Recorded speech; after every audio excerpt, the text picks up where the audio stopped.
I found for myself, I find for other people that they, and in the pursuit of working hard so that they feel valuable enough to be loved, will choose the hard way to get anything done, which limits the amount of money you can make, and it maximizes the amount of difficulty you're going to experience in life.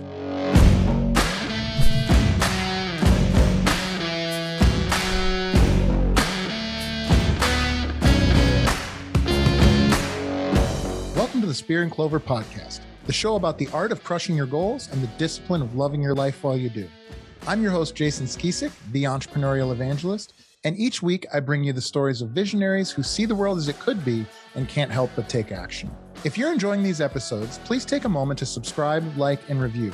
This is the best way to stay in the loop when we drop new content. Sharing this podcast with friends is the best way to ensure we can keep making them and bring on more and more interesting guests.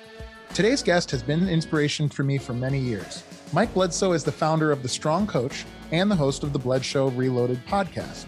He has spent years seeking ways to optimize his life and those of his followers. Mike is hosting a virtual summit, The Secrets of Building Successful Online Coaching Businesses, on June 23rd to 25th. This event will be jam-packed with highly valuable info and feature unbelievable guest speakers. Check out the link in the show notes to sign up. And best of all, it's a name your price format, so no excuses not to attend. Please welcome Mike Bledsoe. Mike, how are you, buddy? Doing great. Living life, loving Austin, doing the thing. Seems like everybody's loving Austin lately. Tell me about how it's been living there. How long have you been there? I've been here for 16, 17 months. I moved here in February of 2021 and right before Snowmageddon. So the 6 weeks leading up to that, I split my time between Medellin, Colombia and Miami. So I leave these warm tropical climates into the Snowmageddon, which the whole country watched, Austin, Texas, and other, basically Texas just get buried in ice and snow and losing power. And I loved every bit of it. Yeah. Austin was on the list for us, as was another one of your former homes, San Diego, for us when we were thinking about moving out of the city of Chicago. We moved in 2020. We ended up moving to Northwest Indiana, where the Indiana Dunes National Park is. So I have the national park right outside my house. So like terrain wise, geography wise, it's great. But the thing that I missed that I think I would have really liked about a place like San Diego or Austin or even like Denver is just the juice, man. Like I don't have a ton of entrepreneur friends here. I don't have a ton of, got some great community here, at the gyms we go to and certainly in the neighborhood. So shout out to those folks. But I do miss the juice of like having that kind of bigger, vibrant city around. So yeah. Well, San Diego was losing that juice a bit and has a bit. I mean, it's still there more than most cities. Austin, pretty much all the juice from California funneled right in, and it's been a very expansive ride for everybody here. Yeah. Whether they enjoy it or not. That's been pretty clear from the outside looking in. I mean, I know a ton of entrepreneurs, and it's like 30% of them have moved to Austin in the last couple of years. So it's definitely going to be spending some more time down there. Traffic sucks. Community is awesome. Yeah. And how's cost of living right now there? It's steadily on the rise. Yeah. Everyone I talk to who's renting, the rent is going, every time there's a renewal, the rent's going up, not just a little bit. I mean, it's like 10% increase or more.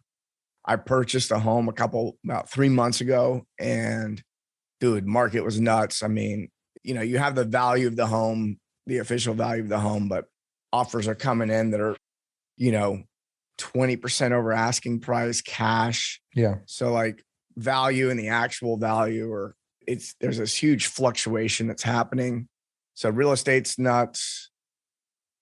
Food is a little nuts. I think that's everywhere though. I hear that about every major city, and even some minor cities are experiencing a lot of fluctuations in their real estate. Yeah, I didn't know we were going to talk as much about real estate, but before we move on from that, I'm in it already. My sister's in Denver, and she's been trying to buy a house, like a decent middle of the road house, for like 3 years, and he's consistently getting outbid by like $100,000 to $200,000 cash over asking.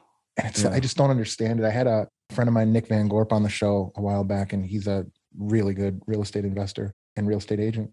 And he was like, I don't know why they don't just price it then at that price. It's just the way that market is working. And, it seems like these tier 2 cities, because people don't need to be in New York or LA or necessarily Chicago anymore. Yeah.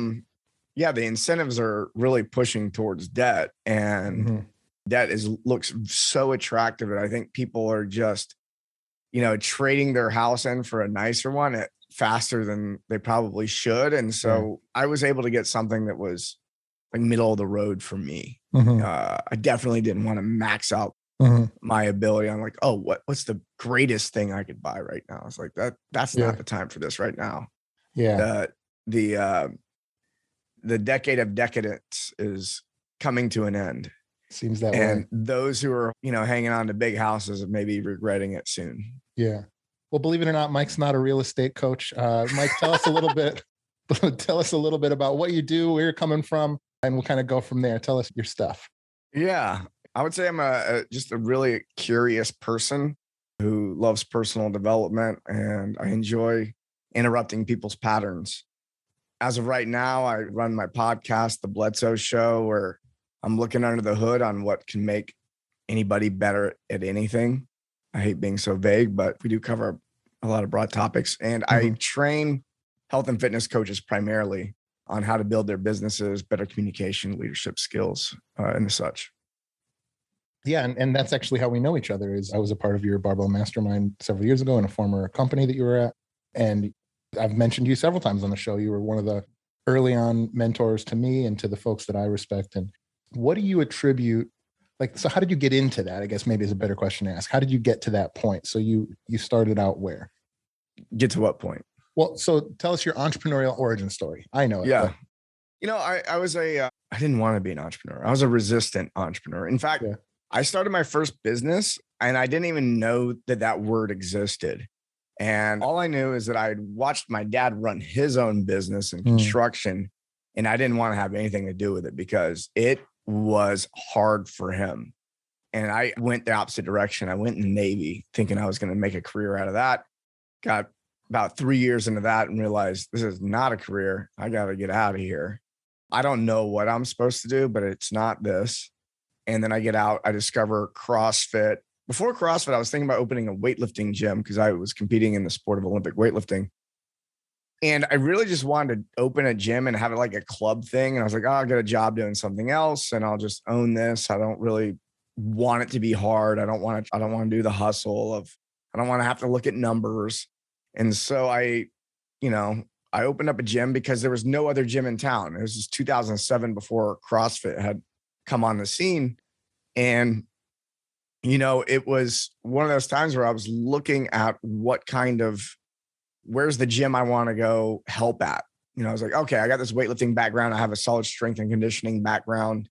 I'd been studying it in school. I'd been training with an amazing coach, and I'm looking at CrossFit and I'm going, man, these people are not really, they don't have the background. They're not operating from strength and conditioning principles. They're really just doing what Greg Glassman said is a good idea, which is great. We all start with a method at some point, right? We all, you adopt a method, it transforms you in some way. And then eventually, if you stick with it long enough, you start understanding the underlying principles and then find out that the method is, just a tiny little part in this great whole scheme of things.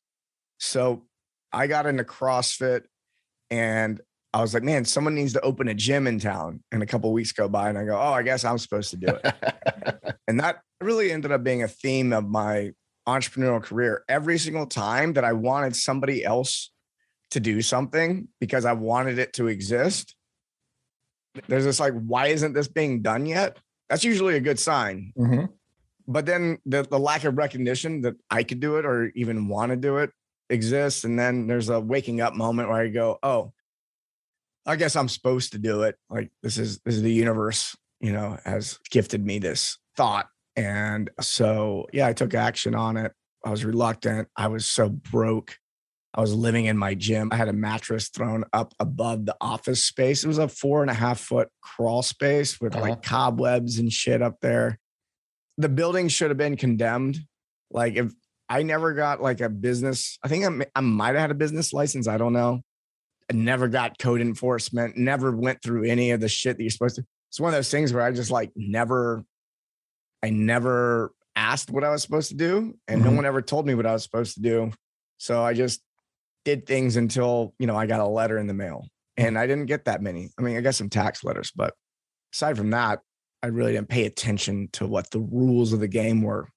And, about a year into running the gym, I hit a rock bottom. I was like, man, I got to go get a job. I was in grad school at the time. I was looking at working like a $10 an hour job at AutoZone. And it just hit me. I went on a vacation that I didn't pay a dime for. My buddy was like, hey, I got a bunch of miles and I'm going to Hawaii. You can just crash with me. And I was like, fuck it. I left the gym in the hands of an intern who I really didn't trust and shouldn't have trusted because it was terrible when I was gone. But I was so tired of it. I couldn't even stand to be around it. And I just escaped. But during that time, that week away, I realized I can either go get a job at AutoZone or I could just go all in, or I could drop out of school and I can go all in on this gym, which has already started, and, swallow any pride around running a business and just learn those things that I didn't want to learn. And so, I did that. I started paying more attention to the business side of things. 2 months after that realization, that desire to do that, which I didn't even really know how to do that. I didn't know how to find the information to do it.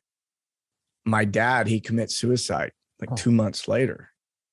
And it was the guy who ended up being my business partner, Doug Larson, he had been my roommate in college.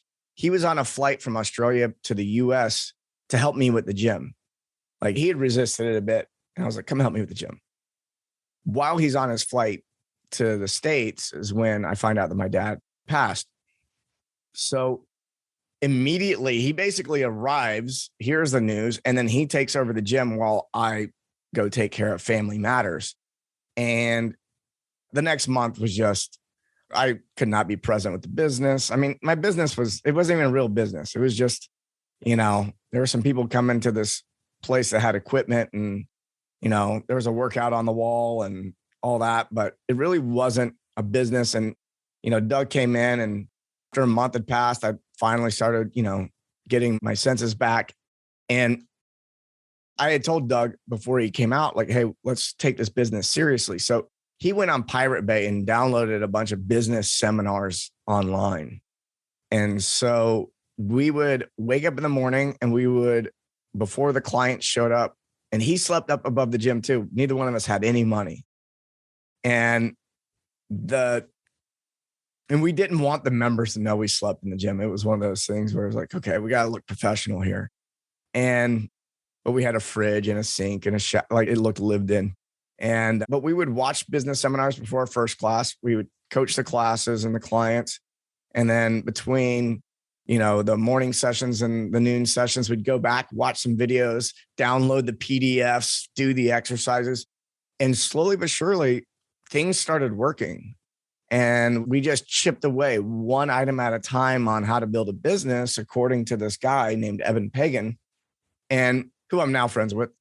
And so we ended up 2 years later being able to move into a larger facility. We're making actual incomes and things are going okay. I'm making $3,000 to $4,000 a month as a gym owner, which back in 2010, 2011, a CrossFit gym owner pulling down $3,000 or $4,000 a month for themselves, unheard of.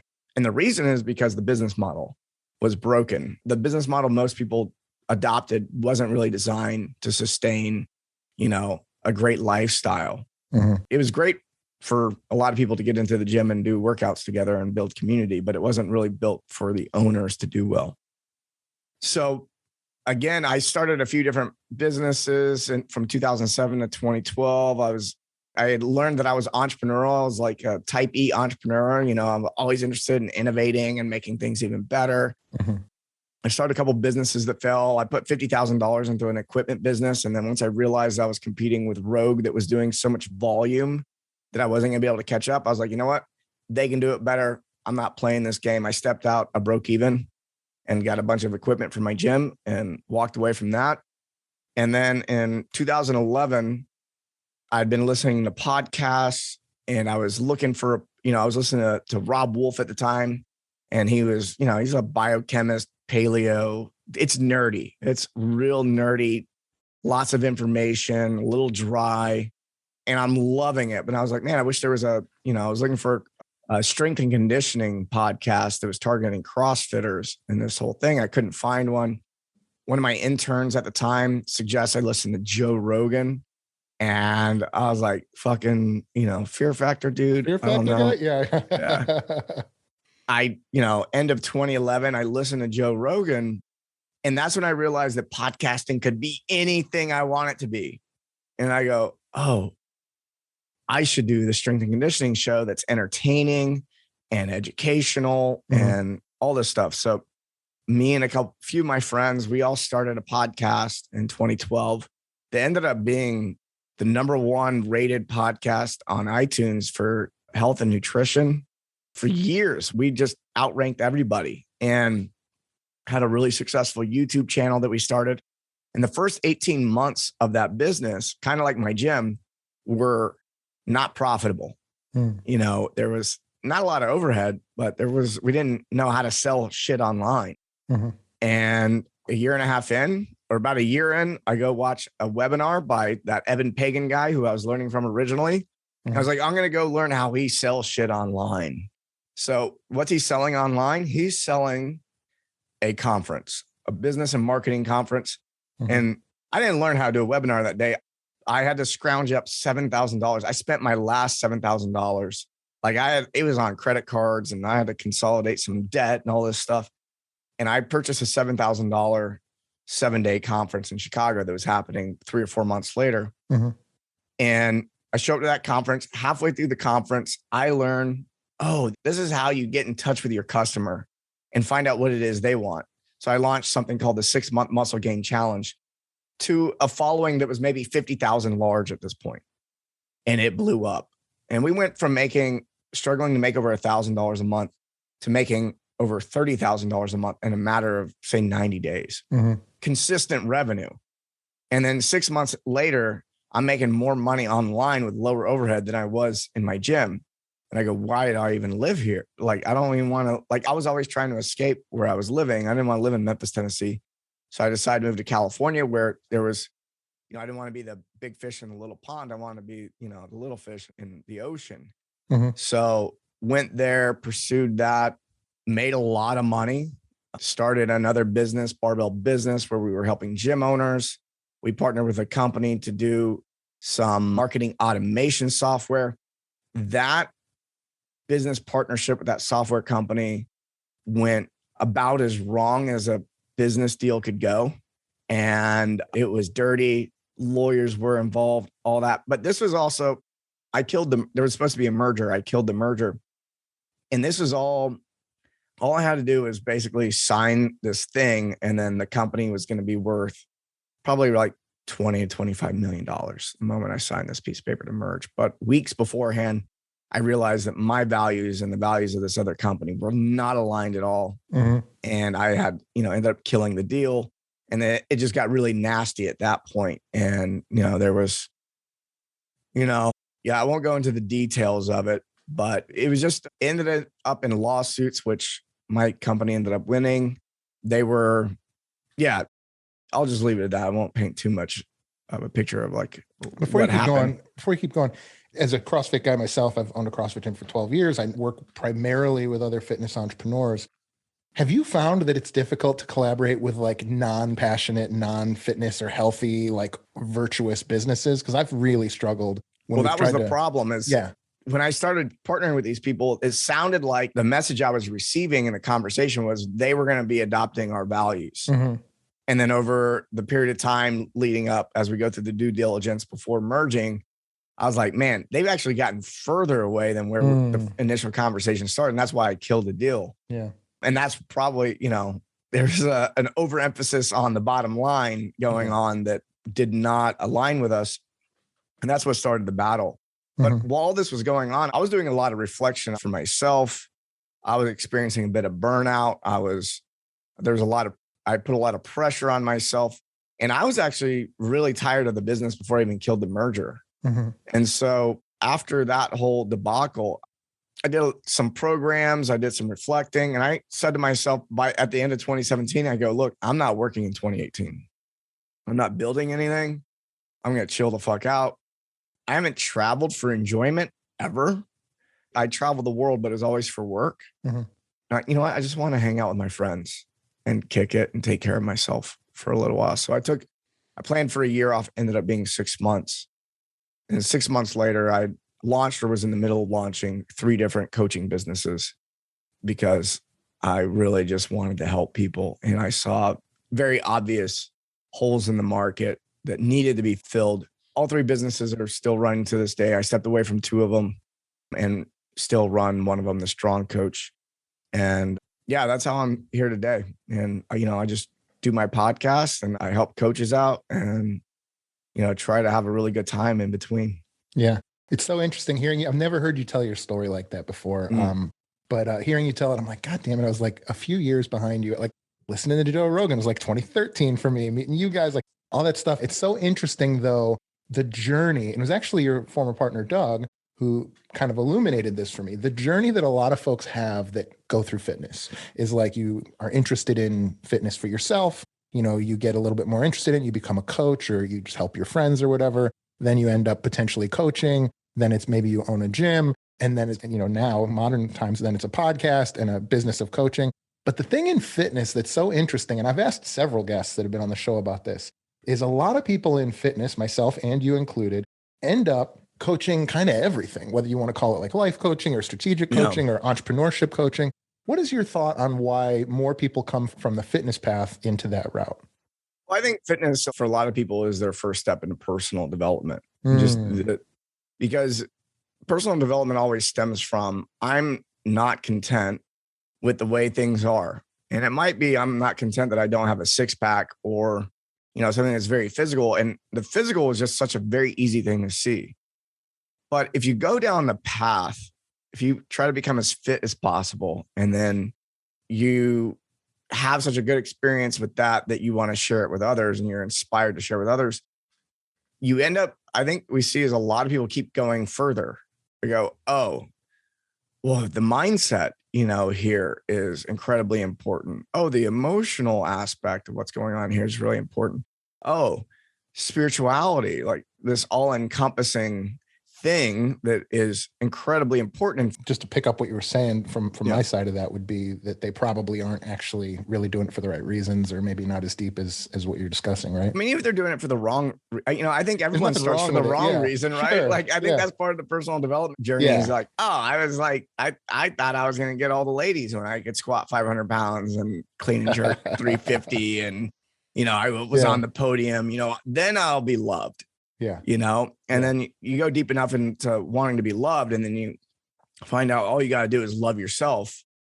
That's the only permission you need. It's the only validation that you really need. And if you can't validate yourself and love yourself, then no amount of love that anyone expresses to you will be enough.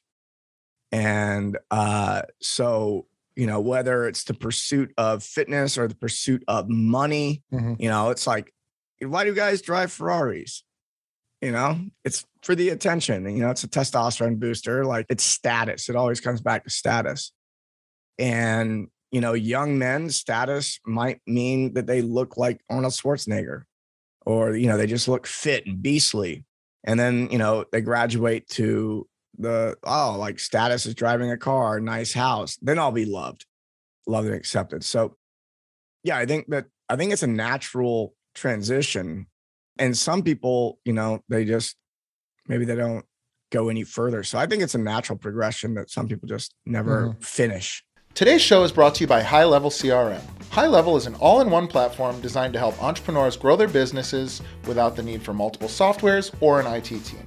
Not only does their easy-to-use software allow you to track and manage your leads throughout each phase of the relationship, but it also allows you to build funnels, track stats, and more. Guys, I sat down and added up the cost of software I was able to replace with just one app, and it was over $1,000 per month. Because this is an all-in-one application, I also save a ton of headaches connecting apps and building automations, and the team at Go High Level does a great job of getting you started quickly and easily when you sign on. I cannot more highly recommend these guys. Right now, Spear and Clover listeners get a free 14-day trial of High Level CRM for themselves. Click the link in our show notes to support the show and get started on your free 14-day trial today. I'm super excited that today's show is brought to you by the Global School of Entrepreneurship. Most practicing entrepreneurs cannot take 2 years away from their growing business to attend a full-time campus-based program or spend every weekend away from family and business for a couple of years. Finally, there's an accredited program specifically designed for you to work on and grow your business while completing your MBA. The GSE MBA complements the needs and schedules of someone actively engaged in an entrepreneurial venture while still covering the accredited curriculum expected from any MBA program. The Global School of Entrepreneurship offers a unique offering called the Mastermind to MBA program. It consists of 10 students who work together in a forum-style cohort and meet every other week for a year. The GSE MBA helps you develop skills in critical thinking and strategic planning. Students also develop competencies in leadership, decision-making, and communication with both employees as well as the important stakeholders in your business. You will be exposed to world-class academics and fascinating guest lecturers. You'll work on your business while working in your business. Students are guided by real-world entrepreneurs with decades of experience starting and scaling businesses just like yours. Best of all, I'm beyond proud to announce that the Global School of Entrepreneurship has agreed to offer one Spear and Clover listener a scholarship to join an upcoming Mastermind to MBA cohort. They are looking for someone just like you to bring a unique perspective to the program, and they are accepting applications right now. To learn more and to apply, simply go to www.gse.mba/spear. That's www.gse.mba/spear. Don't miss this opportunity to level yourself up and surround yourself with other like-minded entrepreneurs just like you. Once again, to apply for the GSE MBA Spear and Clover Scholarship, simply visit www.gse.mba/spear. That's www.gse.mba/spear. Today's show is brought to you by Scaling with Media. I mean, literally, like if it weren't for the folks at Scaling with Media, you would not be getting this. Scaling with Media is a truly revolutionary company for any entrepreneur who wants to reach a larger audience without taking on the years of experience necessary to master the required skills. These guys do it all. From helping you develop your creative plan to editing, sourcing content, copywriting, ads management, and way more. Whether you're looking to launch a YouTube channel or podcast, or you just want to scale your business out to more eyeballs, these guys are the absolute best one-stop shop. But that's not all. Right now, Spear and Clover listeners who sign up for their brand launch package will receive a free professional grade studio kit that I'm actually recording right now on. The studio kit includes a professional microphone, stand, lighting, and headphones, and is worth well over $500. Take action now by going to scalingwithmedia.com/spear and claim your free studio kit. Again, that's scalingwithmedia.com/spear, scalingwithmedia.com/spear. Now back to the show. Yeah, I think, people talk a lot of times about learning to love the journey instead of the destination, right? Like you got to love weightlifting if you want to compete in weightlifting, totally. Unless you're just some freak of nature at 15 or something like that. And even then, I think you really got to love it. And so for sure, I think falling in love with the process. You talk about helping folks optimize. I know you have multiple different things that you do, but for somebody listening at home that maybe is not from a fitness background and they're just an entrepreneur listening to this, or maybe somebody that wants to be an entrepreneur, what are some things that you have helped people to do that you do yourself? Do you have like a routine or things that have really worked for you? I also have a very systematic way of viewing my day as I move through it. I've been dating the same woman for 2 years now, and she's blown away like how many good habits that I have automatically built into my life. And she's experienced some frustration because she wants to be as good as I am at these things. And I have to tell her, I say, look, I didn't just wake up one day and decide to, make my room completely dark so that I could get deeper sleep for longer, that I wake up in the morning and I had to learn how to do these morning movements that actually felt good in my body. It's different for different people. I didn't discover the value of spring water and, living water until, I'd been in the game for 15 years. I was so busy, distracted by these supplement companies that I couldn't even see the basics. And you have to, I think for a lot of people, we need to go through all these distractions that are trying to pull our attention to sell us a product, we have to like go do that. Like kind of like the guy has to go get the Lamborghini to realize it's not going to make him happy. You know, we got to like try out all these supplements to realize that it's not the sustainable answer. And so, you know, my morning routine is really, really simple and has become automatic. Like there's certain things that just happen no matter what. And what I don't do that I think a lot of people think that people like me do is I don't wake up to an alarm clock at an insane hour of the day. If I wake up at 5 on my own, great. I got an early start of the day. If I need to sleep till 7 because I worked really hard the day before, I sleep till 7. I dictate when I wake up in the morning on what time I eat dinner that night, the night before. If I eat dinner at 5 p.m., I'm probably going to be up at 5 a.m., 6 p.m., 6 a.m., 7 p.m., 7 a.m. You get the idea. Like the later I eat, that dictates when my body's going to go into rest. And so, you know, the first thing I think about how do I start my day and my routine is when do I eat dinner?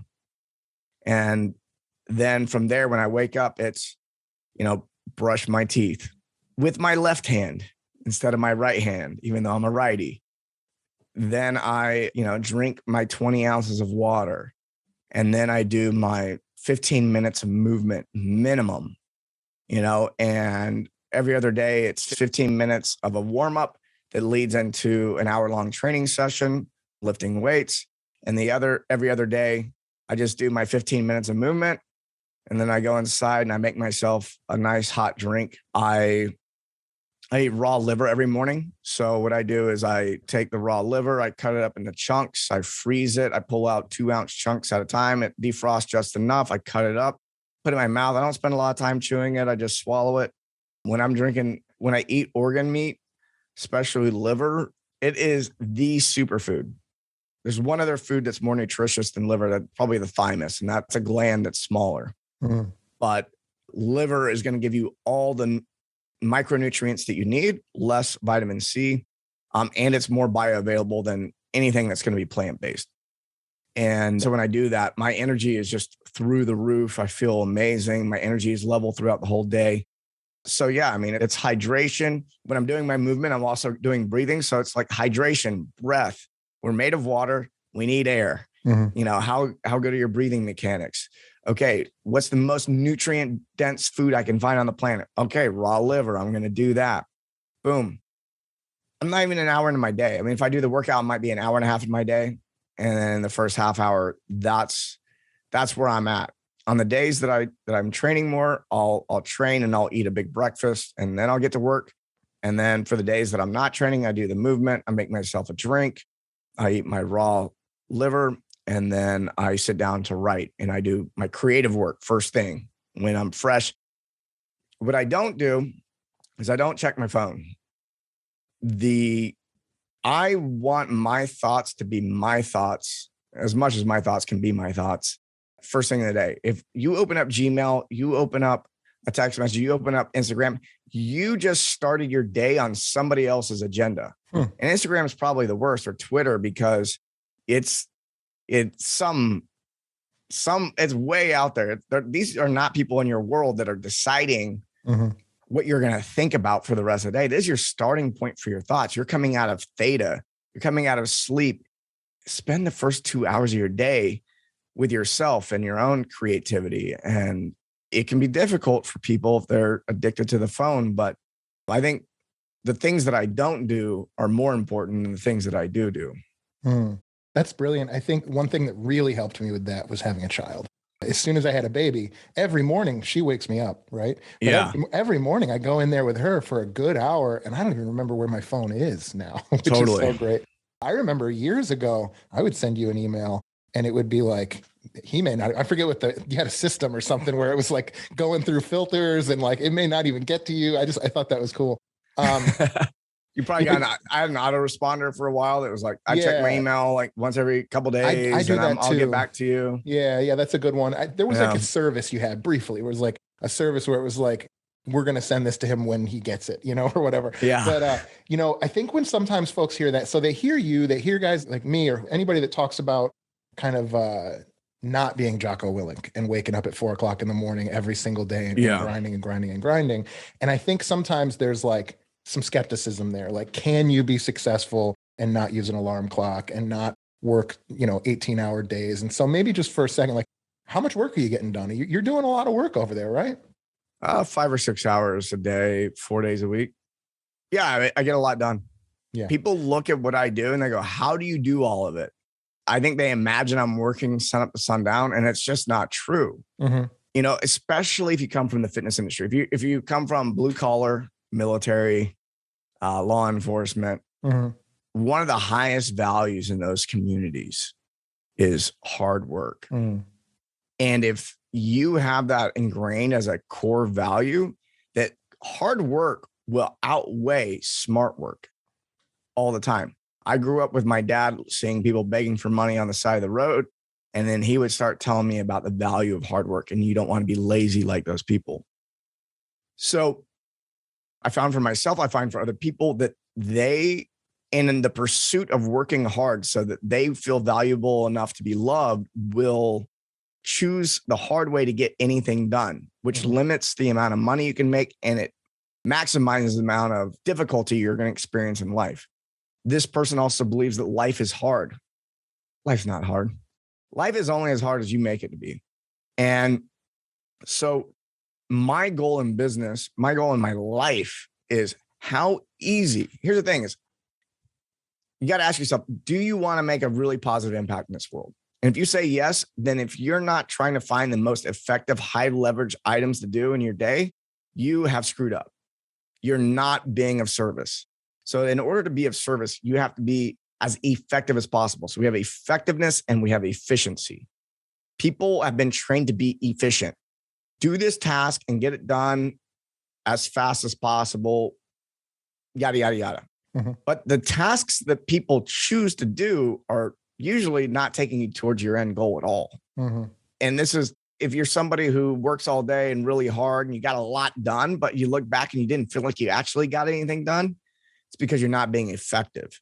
Being effective is being able to choose the items that are going to make the other things unnecessary, or you recognize that it's something that can be hired or delegated out at a much cheaper rate than what it would cost you to do it for yourself. And you start looking for how to be as effective as possible. What's the end result I'm looking for? And what's the easiest way to get there with the least amount of effort for myself? Now, if I get really good at being effective and I only have to work 1 hour a day and I can make 6 figures, fucking pat on the back. But guess what? Now, if I multiply that by 5 and I decide to work 5 hours instead of 1 hour, I'm even more effective. And I'm still allowed to work hard, folks. But if I put the hard work ahead of the smart work, if I'm patting myself on the back and trying to earn love through hard work, then you're never going to get there. You've got to really try to be as effective as possible. And if you have to work hard to get there, then you got to turn it on sometimes. Hard work is just a gear.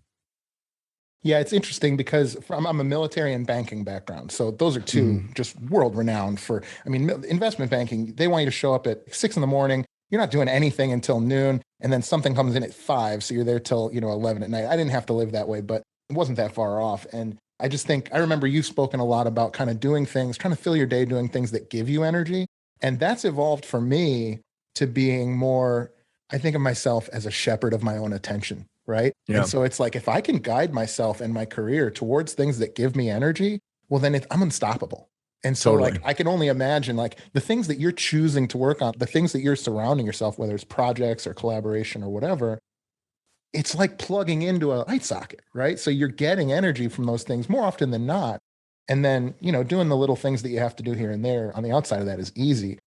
I think if you're listening to this and it doesn't make sense to you, it's probably because the things you're choosing to do probably aren't pulling you as strongly as the things that Mike is choosing to do. Does that make sense? Yeah, I think most people the majority of their life, they didn't get to make the choice. So they only know one feeling, and that is being drained. They tell you when you're a little kid, you can be whatever you want to be. Here's a pool of jobs. And it's kind of weird that, who you're going to be is based on your career. True. So you're being trained to think of yourself as you're only valuable if you have a career. So you can be whatever you want to be, but you got to be in your seat by 8 a.m. You can't move until lunch, and you better not say anything or else you're in trouble. And your entire schedule is dictated. It's like you can be what you want to be in the future, but not right now. And so from 5 to 18, that's true. If you get a job after that, it's still true. If you go to college, it's still true. You're told how many people, I mean, I know this wasn't the case for me. I mean, every job I applied for, they told me what my schedule was. I didn't tell them what my schedule was. They told me. And so if you're 30 years old and all you know is school and a job, then the amount of practice that you've had at choosing a vision of your life for yourself that you are truly excited to move towards, and then B, how often have you got to choose the tasks that you need to accomplish in order to make money and afford your lifestyle? It's actually such a small amount that people don't even, if given all the freedom in the world, which is at everyone's fingertips at any moment, as long as they know it, they got to believe it first. They don't know what to do because they're unpracticed. When it comes to the skill of envisioning the future you're moving towards, goal setting, choosing the tasks that are going to give you the greatest joy and allow you to be the most effective at reaching your goals, you're an infant, you're a child, and it's okay. Like you got to be, I say that because you got to be gracious with yourself. You got to give yourself some grace because it's something to be practiced. And just like anything else, what does it take 7 to 10 years of practice to master something, right? So this is why a lot of entrepreneurs, the first decade or so is so arduous, is because they're learning the skill of setting a vision, goal setting, knowing what it is I should be doing with my time that's actually going to be effective. So if you're under that 10-year mark, give yourself some grace and just see everything that you do as practice. And if you can spend more time making choices for yourself and less time being dictated by others, then you're going to get there faster.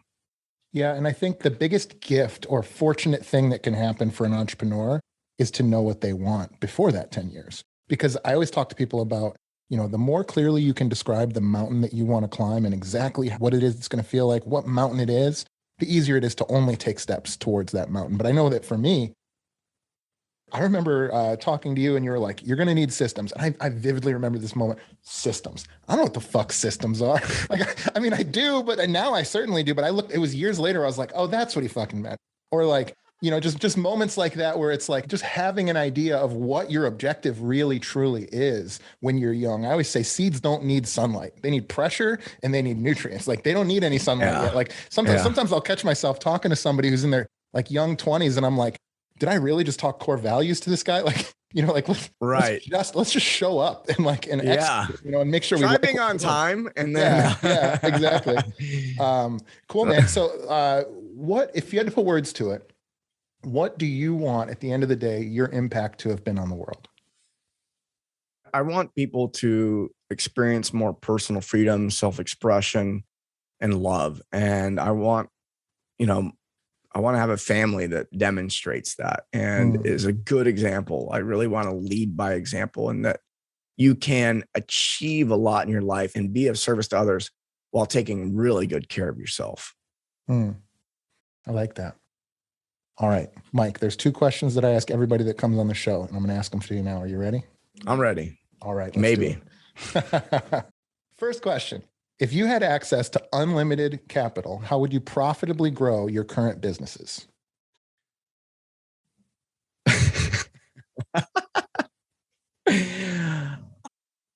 I would probably, I would podcast. I would pay to get some of the most world-renowned guests on the show, and I would run ad traffic to those shows. That's good. That's great. Yeah. All right. Second question. If you had to give up every kind of business that you've ever been involved in up until now and start something totally new that you've never done before, what do you think that might be? Regenerative farming. Ooh, that's a good one. Tell me more about that. What do you think about that? What is your why? Yeah, I'm fascinated with it. I read The Omnivore's Dilemma in 2011, and ever since then, I've been fascinated with the idea. And then over time, things become more pressing to actually take action on something like that. And I'm blessed to be surrounded by people who are, and there's a lot of farms in the area that are doing this, and I'm connecting with them. And the thing is every year that goes by, every season that passes, our food becomes less and less nutritious. And this lack of nutrition is causing depression, anxiety, diabetes, cancer. It's this, when you're eating food and it lacks nutrients, your body's going to signal to you to eat more food. And it's an unsustainable thing. I know that I really like the idea of, if it's healthy for me, then it's probably healthy for the planet. And it's also going to be healthy for other people. And so by putting my dollars and my energy and effort into things that are healthy for me, and it's going to expand the supply of that product or service to people who may not be able to afford it yet. And they're going to get access, because regenerative farming, it regenerates the soil, it regenerates the planet. It's good for the planet. It's good for the person. It's a piece of the pie that could be made automatically available to most people that would make the biggest difference in their lives. Wow. What a great answer. Well, Mike, before we go, I know you have a summit coming up. Tell folks where they can find you, about the summit that's coming up. This episode will drop before that. Plug anything you got, Mike. Right on. Yeah. If you're a coach, any type of coach, but I work primarily with health and fitness. I have the Strong Coach Summit happening June 23rd through 25th. And I've got a bunch of guest speakers coming in that are going to share their journey. These are coaches that have been in the game for 10, 20 plus years. I've got Joe DeSena from Spartan Race, Ben Greenfield. I've got Jason Kalipa. It's just stacked with really great people. I want you, if you're a coach, to show up to the summit, because you're going to get something out of it. You only need to get one thing out of this to make it worth it. Here's the other thing. I made it pay whatever you want. So anywhere between $1 and $297, I only ask that you pay something that's going to make you feel committed to the process, because people tend to pay attention to what they pay for. And that's virtual, right? That's virtual. Yeah. That's you awesome. Just go to shop.thestrongcoach.com and get access there. And we'll have the link to that below. Mike, thank you so much, man. I appreciate you coming on the show. This was a great conversation. Thank you, Jason. Thank you guys so much for watching or listening to the show. If you enjoyed the show, please don't forget to show us some love by liking, rating, and subscribing so we can keep making more and better content. If you'd like to support the show and get a great additional content like exclusive shows and even live group masterminds, please head over to patreon.com/Spear and Clover to become a member of the tribe. If you're interested in learning more about how we help entrepreneurs, visit spearandclover.com or message us on any of our platforms. Thanks again, and we'll see you soon.